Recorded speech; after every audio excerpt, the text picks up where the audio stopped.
I was 58 years old when I reached the breaking point. I remember sitting in my living room in Maryland, staring at the empty wine glass in my hand, my heart pounding in a way that felt both hollow and heavy. I had lived my life with a mask of strength, success, and pride, but deep inside, I was rotting. I had secrets that no one knew. Bitterness from betrayal, unforgiveness I refused to let go of, pride in my own accomplishments, and sins I told myself were harmless, but they were eating me alive. That night, I felt as if God had turned his face away from me. My prayers were cold, my Bible gathered dust, and my soul felt like a desert. I whispered under my breath, "Where are you, God? Do you even care anymore?" Silence answered me back. The air felt suffocating, and my chest tightened with a fear I could not name. That was the night everything began to unravel. That was the night I saw the richest man in my city in a place I never imagined. And what he told me still shakes me to this day. Before I continue, I want to pause and appreciate you for being here. If you have subscribed to this channel, thank you from the bottom of my heart. To all new and returning viewers who have not yet subscribed, I cannot wait for you to hit that subscribe button. It truly serves as the fuel and energy that keeps this channel going strong. Please also remember to engage. Drop your thoughts in the comments below because your words matter more than you know. Now, let me take you back to where my story truly begins. My name is Veronica, and I was born and raised here in Maryland. It was July of 2019 when the cracks in my soul could no longer be hidden. I grew up in church. Sunday mornings were non-negotiable in my family. As a little girl, I sang hymns, memorized scriptures, and believed that being a good Christian was enough. But when I became older, life began to harden me. I was a lukewarm believer, one foot in the sanctuary and the other buried in the world. To the outside, I was respectable, but I carried grudges, I gossiped, I craved approval, and I secretly looked down on those who struggled more openly than I did. Pride was my silent companion. Success was my idol. God, to me, became a distant figure, someone to call on only when things were desperate, but otherwise ignored. I carried old wounds that I never faced. My first marriage ended with betrayal, leaving me angry and mistrustful. Instead of forgiving, I built a wall around my heart. I told myself that I was protecting my dignity, but the truth was that I was fueling bitterness. I worked hard, I earned well, and I wore my independence like a badge of honor. But at night, when the world was quiet, I felt a darkness that wealth, friends, and even church gatherings could not erase. By 2019, I was drifting, spiritually numb and emotionally exhausted. I thought I had control of my life, but I was standing on the edge of a cliff without realizing it. And one evening, that edge gave way beneath me, because what happened next would shake every belief I thought I had, and it would show me a reality I never wanted to see. It started with a sharp pain in my chest. I remember gasping for breath, my vision blurring, and the sound of my heartbeats thundering in my ears. My body grew cold, as if life itself was being drained from me. I tried to call out, but no sound left my lips. The room around me dissolved into darkness, and then silence. At first I thought I had fallen asleep, but this was no dream. I was standing in a place I could not explain. The air was thick, heavy, and choking. The ground beneath my feet felt alive, trembling with distant screams. A foul stench stung my nostrils, burning sulfur, rotting flesh, and smoke that seemed to crawl into my lungs. My heart raced with terror as I realized I was no longer in my home. From the distance, I heard it, a cry so sharp and broken that it pierced me deeper than any knife. It was not just one voice, it was thousands, maybe millions, screaming all at once, each wailing with endless regret. The darkness was not empty. Shapes moved within it, twisted forms, shadows of what used to be people. They reached out, grasping, clawing, as if desperate for one drop of relief. I wanted to run, but my legs felt weak. Then, I heard footsteps behind me. I froze.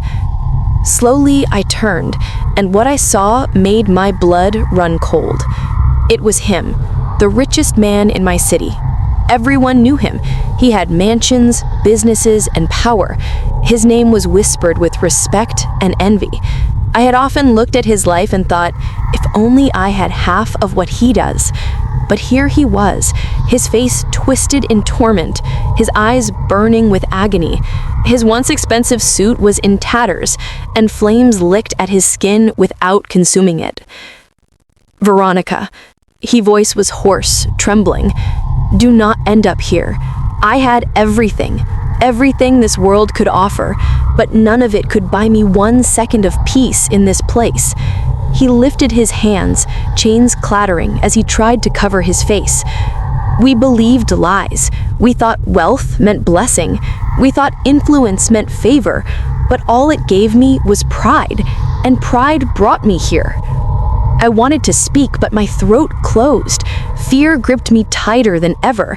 His words echoed louder than the screams around us. That is when I realized I was not alone. From the shadows, other figures began to emerge. Men and women I recognized, faces from my community, people I had admired or envied. They were crying, gnashing their teeth, pleading for mercy that would never come.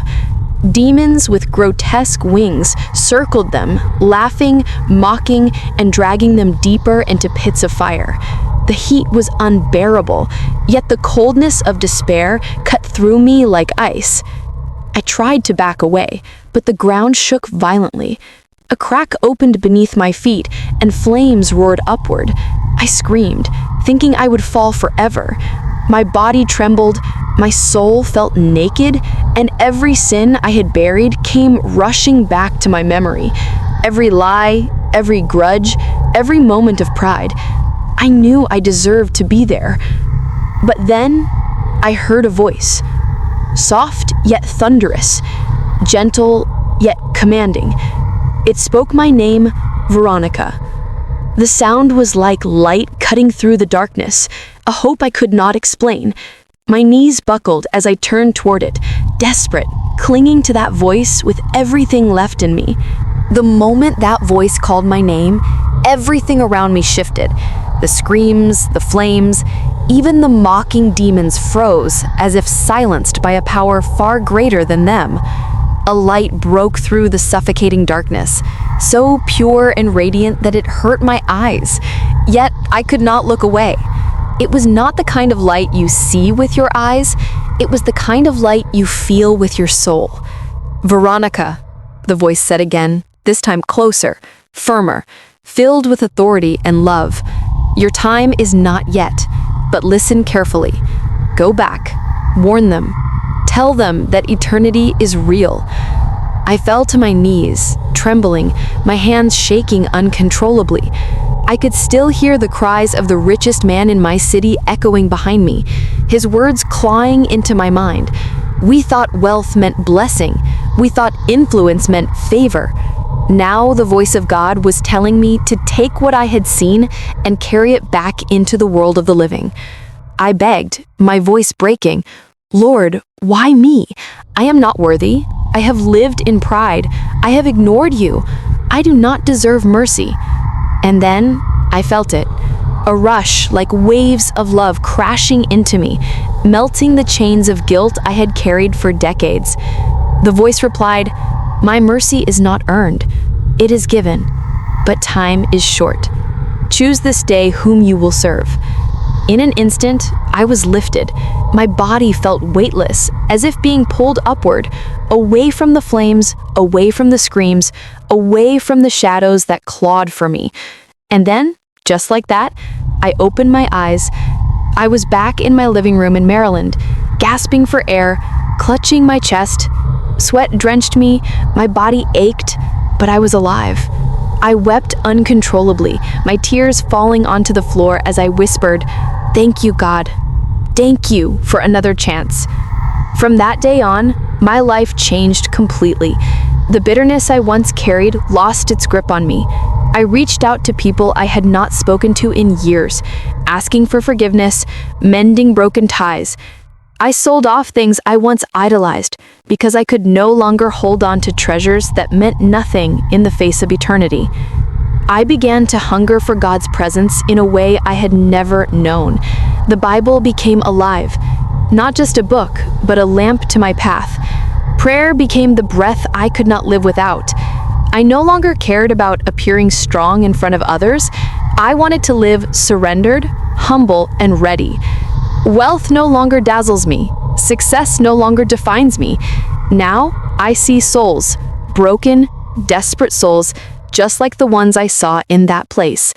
When I walk through my city, I do not just see faces, I see eternity written on each one. I live every day with this truth burned into my heart. Hell is real, and no amount of earthly gain can buy you one drop of mercy once you are there. I tell people everywhere, eternity does not bargain with excuses, and I remind them, the wealth of this world cannot buy one drop of mercy in hell. And now, dear listener, I turn to you. You may not believe me. You may dismiss this as another story, but I promise you, one day, each of us will stand before eternity, and there will be no turning back. Hell is real, heaven is real, and the choices you make today determine where you will spend forever. If you are running from God, stop. If you are playing with sin, let it go. If you are lukewarm, wake up. I was given another chance, but not everyone will be. I have shared my testimony because God told me to warn you, and now I ask you, what will you do with this warning? Before we end, I want to hear from you. What stood out to you the most in my story? Do you believe that wealth and pride blind people from seeing eternity clearly? Drop your answers in the comments. I want to read your thoughts. Also, please do not forget to like, share, and subscribe to this channel. Your engagement helps this message reach more people who desperately need to hear it. Together, let us spread the truth that Jesus Christ saves and that His mercy is still available.